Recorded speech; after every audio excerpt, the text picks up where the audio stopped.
Good morning student. आज के second lecture में अपन डिजीज़ के बारे में पढ़ने वाले हैं। पहले इंट्रोडक्शन देखा अपने, अब अपन डिजीज़ पढ़ेंगे। डिजीज़ में अपन bacterial diseases, viral diseases, fungal, protozoan and helminthic diseases पढ़ने वाले हैं। ठीक है, तो सबसे पहले अपन बैक्टीरियल डिजीज़ के बारे में बात करेंगे। बैक्टीरियल डिजीज़ के बारे में बात करने से पहले जनरल इंट्रोडक्शन अपन देखते हैं। क्या सारे माइक्रो ऑर्गेनिजम्स हैं वो डिजीज़ कोज करते हैं? नहीं करते, है ना। आने वाले जो चैप्टर्स हैं उसके बारे में हमें यूज़फुल जो प्रॉपर्टीज़ हैं माइक्रो ऑर्गेनिज्म की वो पढ़ने वाले हैं, राइट। लेकिन जो माइक्रो ऑर्गेनिज्म डिजीज कोज करते हैं दैट इज कॉल्ड पैथोजन। उनको अपन क्या कहते हैं? पैथोजन कहते हैं। सारे microorganism are not pathogens. Most parasites, अब देखिए पैरासाइट क्या होता है? जो या तो बॉडी के जो होस्ट है ना उसके अंदर रहता है या फिर उसके सरफेस पे रहता है। तो दो टाइप के हो गए। जो बाहर रहता है उसको अपन कहते हैं एक्टोपैरासाइट, और जो बॉडी के अंदर रहता है उसको अपन कहते हैं एंडोपैरासाइट। ठीक है, तो दोनों क्या करते हैं? होस्ट को हार्म करते हैं, क्योंकि उसकी बॉडी होती है वहाँ से वो न्यूट्रिशंस लेते हैं। ठीक है, most parasites cause the harm to the host body. The pathogen can enter our body. अब पैथोजन अपनी बॉडी में एंटर करते हैं, किसी भी तरीके से कर सकते हैं। ब्लड से कर सकते हैं, नोज से कर सकते हैं, माउथ से कर सकते हैं, किसी वुंड के थ्रू कर सकते हैं। मल्टीप्लाई, अपनी बॉडी में मल्टीप्लाई करते हैं और अपनी जो नॉर्मल वाइटल एक्टिविटी चल रही है उसके साथ क्या करेंगे? इंटरफेयर करेंगे। इंटरफेयर करेंगे तो अपनी बॉडी का जो मॉर्फोलॉजिकल और जो फंक्शनल जो सिस्टम है वो क्या हो जाएगा? डैमेज हो जाएगा। अपनी बॉडी में जितने भी जो टिश्यूज़ हैं, जो ऑर्गन्स हैं, उसकी मॉर्फोलॉजी चेंज हो जाएगी और वो प्रॉपर्ली फंक्शन नहीं कर पाएगी। और प्रॉपर्ली फंक्शन नहीं कर पाएगी तो क्या हो जाएगी? डिजीज हो जाएगी। ठीक है, pathogens have to adapt to life within the environment. अब वो पैथोजन है अपनी बॉडी के अंदर आकर के रह सकता है, फर्सिस्ट कर सकता है, सर्वाइव कर सकता है, अपनी मल्टीप्लिकेशन कर सकता है, अपनी नॉर्मल जो फिजियोलॉजिकल एक्टिविटी जो चल रही है उसके साथ इंटरफेयर कर सकता है। इसका मतलब ये हुआ कि उसकी बॉडी के अंदर कुछ रेजिस्टेंस पावर है। बॉडी के अंदर कुछ रेजिस्टेंस पावर है, अपने आप को उन्होंने अडेप्ट कर लिया है ना। वो अडेप्ट कैसे कर लिया है? एक सिंपल सा एग्जाम्पल अपन देखते हैं। Pathogen have to adapt the life within the environment of the host. मान लीजिए कोई माइक्रो ऑर्गेनिज्म है जो पैथोजन है अपनी स्टमक में आ रहा। अब आपको पता है कि स्टमक में पीएच होती है नियर अबाउट 1.8 के लगभग होती है एचसीएल के सिक्रेशन की वजह से। तो कोई भी माइक्रो ऑर्गेनिज्म सर्वाइव नहीं कर पाता। लेकिन जो माइक्रो ऑर्गेनिज्म सर्वाइव कर पाता है, इसका मीनिंग ये हुआ कि वो लो पीएच के ऊपर भी क्या कर सकता है? सर्वाइव कर सकता है। उसके अंदर रेजिस्टेंस पावर आ गई है, उन्होंने अपने आप को अडेप्ट कर लिया, चेंज कर लिया है। ठीक है, तो ये सारे मेथड्स उसको पता है होते हैं। और रेजिस्टेंस आती है वेरियस डाइजेस्टिव एंजाइम्स के लिए। Few representative members from different groups of pathogenic organism are discuss here along with the disease caused, है ना, प्रिवेंशन, कंट्रोल मेजर। ये सारी चीज़ें अपन इसके अंदर देखने वाले हैं। तो कोई भी माइक्रोजम डिजीज तभी कोज कर पाता है जब उसके अंदर रेजिस्टेंस होती है उस पर्टिकुलर ऑर्गन अंदर रहने की। सबसे पहले अपन बैक्टीरियल डिजीज की बात करेंगे। और बैक्टीरियल डिजीज में सबसे मोस्ट इंपॉर्टेंट जो है नियर अबाउट, उसके ऊपर हर बार क्वेश्चन आते हैं। अब क्वेश्चन कुछ भी पूछ सकता है, कॉजेटिव एजेंट पूछ सकता है, सिम्टम्स पूछ सकता है ना, टारगेट ऑर्गन पूछ सकता है। सारी चीज़ अपन को ध्यान रखनी है। साल्मोनेला टाइफी यानी डिजीज सबसे पहले अपनी है टाइफॉइड। ध्यान से सुनिए, टाइफॉइड डिजीज के बारे में सबने सुना होगा क्योंकि जनरली अपन सुनते हैं इसके बारे में, है ना, टाइफॉइड डिजीज जो होती है। अब टाइफॉइड डिजीज बैक्टीरियल डिजीज है। कौन सा बैक्टीरिया इसको कोज करता है? साल्मोनेला। इसके भी दो अलग अलग स्ट्रेन होते हैं, टाइफी एंड पैराटाइफी होती है। आपको साल्मोनेला टाइफी के बारे में ध्यान रखना है। साल्मोनेला टाइफी बैक्टीरिया है जो टाइफॉइड डिजीज को कोज करता है। जनरली पैथोजेंस होते हैं वो स्मॉल इंटेस्टाइन के अंदर आते हैं, यानी टारगेट ऑर्गन क्या हो गया? स्मॉल इंटेस्टाइन हो गया। आपको क्या करना है? पॉइंट बना के लिखना है ना। डिजीज, फिर कॉजेटिव एजेंट, है ना, टारगेट ऑर्गन, है ना, सोर्स, ये सारी चीज़ आपको पॉइंट बना के लिखने ताकि इजी से आप उसको समझ सकें। टारगेट हो गया। अब स्प्रेड क्या होता है? सोर्स क्या होता है इसका? फूड एंड वाटर, यानी कंटामिनेटेड फूड और वाटर जब अपनी बॉडी के अंदर एंटर करेंगे तो ये माइक्रोऑर्गेनिज्म के एंटर करने के चांसेस रहते हैं। फिर ये माइग्रेट करके अदर ऑर्गन तक भी पहुंच जाता है ब्लड के थ्रू। सिम्टम्स क्या आते हैं इसके अंदर? सस्टेन्ड हाई फीवर, लगातार फीवर आता है, 39 to 40 डिग्री सेल्सियस टेम्परेचर रहता है। वीकनेस आती है, स्टमक पेन है, कॉन्स्टिपेशन होता है। कॉन्स्टिपेशन समझते हैं? कब्ज की। हेडेक होता है, लॉस ऑफ एपिटाइट, भूख नहीं लगती है। ये are the common symptoms of the disease. इस डिजीज के ये कॉमन सिम्टम्स होते हैं। इंटेस्टिनल परपोरेशन, ध्यान रखना, यहाँ से क्वेश्चन बनता है, छोटा क्वेश्चन आज समझते हैं कि बुक में था ही नहीं। इंटेस्टाइनल परफोरेशन, यानी इंटेस्टाइन के अंदर होल होना स्टार्ट हो जाते हैं, परफोरेशन होना स्टार्ट हो जाते हैं। एंड डेथ में अकर इन सीवियर केसेस, जब ज़्यादा हो जाता है तब उसकी डेथ भी हो जाती है इंटेस्टाइन के अंदर परफोरेशन की वजह से। अब इस डिजीज़ का पता कैसे लगाएंगे, डायग्नोसिस कैसे करेंगे। डायग्नोसिस करने के लिए अपने पास टेस्ट है, the test name is Widal test. उस टेस्ट का क्या नाम है, Widal test. A classic case in medicine that is Mary Mallon nicknamed typhoid मेरी।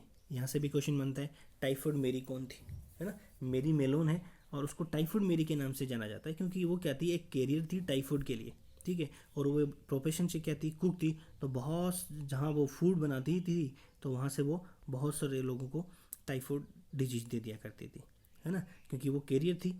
तो जहाँ भी फूड बनाती उन लोगों को वो टाइफाइड यानी साल्मोनेट जो टाइफ है उनकी बॉडी के अंदर एंटर कर जाता था, इसलिए इसको अपन टाइफाइड मेरी के नाम से जानते हैं। टाइफाइड मेरी का जो नेम था वो मेरी मेलोन था। ये सब कुछ था अपन ने पढ़ा बैक्टीरियल डिजीज और साल्मोनेला टाइफी यानी टाइफाइड डिजीज के बारे में। अब सेकंड डिजीज अपन पढ़ने वाले हैं। सेकंड डिजीज है आपकी न्यूमोनिया। पॉजिटिव एजेंट क्या है, Streptococcus pneumoniae and Haemophilus influenza. बार बार नाम लिखेंगे, बोलेंगे तो याद हो जाएगा। पहले सबसे पहले किसी को याद नहीं होगा, लिखेंगे बार बार, प्रैक्टिस करेंगे, याद हो जाएगा। Streptococcus pneumoniae and Haemophilus influenza, ठीक है। In human which infect the alveoli. अब ये करता क्या है कि एल्वोलाई जो है ना लंग्स के अंदर, वहाँ पे जाकर के अफेक्ट करता है। एल्वोलाई एक एयरफील्ड सेक्स है जिसको अपन रेस्पिरेटरी सिस्टम के अंदर 11th क्लास के अंदर पढ़ चुके हैं। As a result of infection, जैसे इन्फेक्शन होता है alveoli get filled with a fluid. Alveoli जो आपका होता है जो एक्चुअल में गैसेज के एक्सचेंज के लिए रिस्पॉन्सिबल होता है वो फ्लूइड से फिलअप हो जाता है। और जब वो फ्लूइड से फिलअप हो जाता है तो रेस्पिरेशन के अंदर प्रॉब्लम आती है, प्रॉपर्ली रेस्पायर नहीं कर पाते। सिम्टम्स क्या आते हैं इसके, फीवर होती है, चिल होती है, ठंड लगती है, कंपकपी होती है, कफ होता है, हेडेक होता है। लेकिन जब सीवियर केसेज होते हैं, इंपॉर्टेंट चीज़ क्वेश्चन बनता है, छोटा question. In severe cases the lips and finger nails may turn grey to bluish in colour. ये क्वेश्चन बनता है, नीट के अंदर क्वेश्चन है।